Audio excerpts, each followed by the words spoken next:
আপনারা জানেন যে আমরা রংপুর মহানগর পুলিশ, বিশেষ করে রংপুর মহানগর ডিবি পুলিশ আমাদের কমিশনার স্যারের নির্দেশে এবং নেতৃত্বে যে শহরের মধ্যে যে সকল অসামাজিক কার্যকলাপ এবং আইন বিরোধী কার্যকলাপ চলছে সেগুলোর বিরুদ্ধে অভিযান চালাচ্ছি।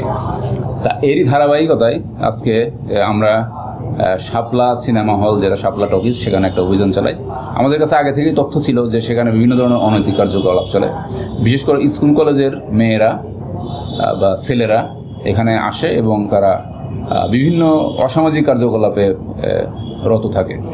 তা আজকে ঘটনার তথ্য পেয়ে আমরা সেখানে অভিযান চালাই এবং সেখানে আমরা দেখতে পাই যে হলের যে 3 তলা আছে, 2nd ফ্লোর, সেখানে ছোট ছোট রুম করে দেওয়া আছে এবং এই ছোট রুম করা আছে 8টা। এই রুমের ভাড়া নেওয়া হয় 600 টাকা করে এবং পুরো সিনেমার যে সময়টা, এই সময়টা তাদেরকে এই ছেলে মেয়েদের কাছে দিয়ে দেওয়া হয় এবং তারা সেখানে নিজেদের ইচ্ছা মতো এই 3 ঘন্টায় যা ইচ্ছা তাই করতে পারে। এরকম একটা অভিযোগ আমরা পেয়েছিলাম এবং আজকে যে আমরা এটা সত্যতা পেয়েছি এবং পুলিশের লোকজন, আমরা যখন সিভিলেই তো থাকি, আমরা যখন ওখানে ওঠার চেষ্টা করি তখন হলের যারা কর্তৃপক্ষ আছে তারা আমাদেরকে বাধা দেওয়ার চেষ্টা করে।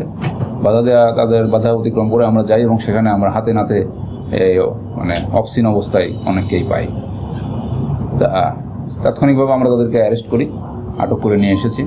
এদের মধ্যে স্কুল কলেজের ছাত্রীও আছে, অনেকে মাইনরও আছে। তা আমরা 19টা মেয়েকে পেয়েছি, তারা সেখানে এই অবস্থায় ছিল এবং 16টা ছেলেকেও পেয়েছি। এরা সবাই কাপল অবস্থায় ছিল, জোড়ায় জোড়ায় ছিল। আর সিনেমা হলের কর্তৃপক্ষের 2জনকে আমরা পেয়েছি, যাদেরকে আমরা আটক করেছি। তো এখানে একটা অভিযোগ উঠতে পারে যে আমরা আসলে সিনেমা হলে অভিযান করেছি কিনা। আসলে এটা সিনেমা হলের বা সিনেমার বিরুদ্ধে কোনো অভিযান না। এখানে সিনেমা হলে এই যে অনৈতিক কার্যকলাপগুলো চলছিল, যে তাদেরকে একটা বিশেষ পরিস্থিতির সৃষ্টি করে দেওয়া হয়েছিল যে ছেলে মেয়েদের অবাধ মেলামেশার, তা এইরকম একটা বিশেষ পরিস্থিতির বিরুদ্ধে আমরা অভিযান করেছি। তা আপনারা চিন্তা করতে পারেন যে একটা সিনেমা হলের 3 তলার মধ্যে ছোট ছোট রুম করে দেওয়া হয়েছে, সেখানে বিছানার ব্যবস্থা করে দেওয়া হয়েছে, এই ধরনের একটা অনৈতিক কার্যকলাপ সেখানে চলছিল।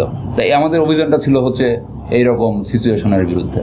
তো যাই হোক, যাদেরকে আটক করা হয়েছে তারা অনেকেই মাইনর স্টুডেন্ট, তাদের নাম পরিচয় আমরা প্রকাশ করছি না। তাদের বিরুদ্ধে আইনগত ব্যবস্থাও খুব বেশি নেওয়ার আমাদের সুযোগ নেই বা নেই। আমরা তাদেরকে গার্ডিয়ান বা অভিভাবকের মুসলেখায় দিয়ে দিব এবং এই সিনেমা হল কর্তৃপক্ষ যারা আছে তাদের বিরুদ্ধে আমরা আইনগত ব্যবস্থা নেব। সিনেমা হল কর্তৃপক্ষের মধ্যে আমরা একটা হোটেল ড্রিমল্যান্ড নামের একটা হোটেলে সেখানে অভিযান করি এবং 13 জনকে আটক করেছি, 4টা মেয়ে সহকারে।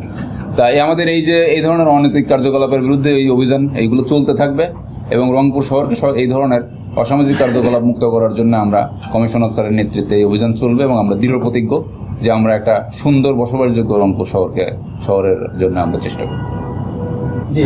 আজকের এই ঘটনা আমরা এখনো যাদেরকে আটক করেছি, যতদূর পর্যন্ত আমরা জেনেছি যে কোনো রাজনৈতিক দলের সাথে সংশ্লিষ্ট আছে এমন কারোর কোনো পরিচয় আমরা পাইনি। কোনো রাজনৈতিক দলের কোনো নেত্রীর কথাই আমরা এখনো পর্যন্ত আমরা এখনো কনফার্ম হতে পারিনি। আমরা মেয়েদের জিজ্ঞাসাবাদ শেষ করেছি, এখন ছেলেরা বাকি আছে, কিন্তু আমরা কোনো রাজনৈতিক দলের সাথে সংশ্লিষ্ট আছে এটা বেশিরভাগই হচ্ছে ইন্টারমিডিয়েট পড়ুয়া বা ইন্টারমিডিয়েট পাস করেছে, এদের ওই রাজনৈতিক মানে সংশ্লিষ্টতার বয়সই হয়নি এদের।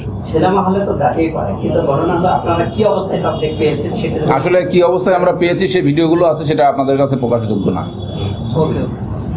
আমাদের কাছে যে ভিডিও আছে এটা আসলে আপনাদের কাছে প্রকাশযোগ্য না, আর আপনারা ওটা পেলে ওটা কোথাও প্রকাশ করতে পারবেন না, আপনাদের নিজের পরিবারের কাছে প্রকাশ করতে পারবেন না।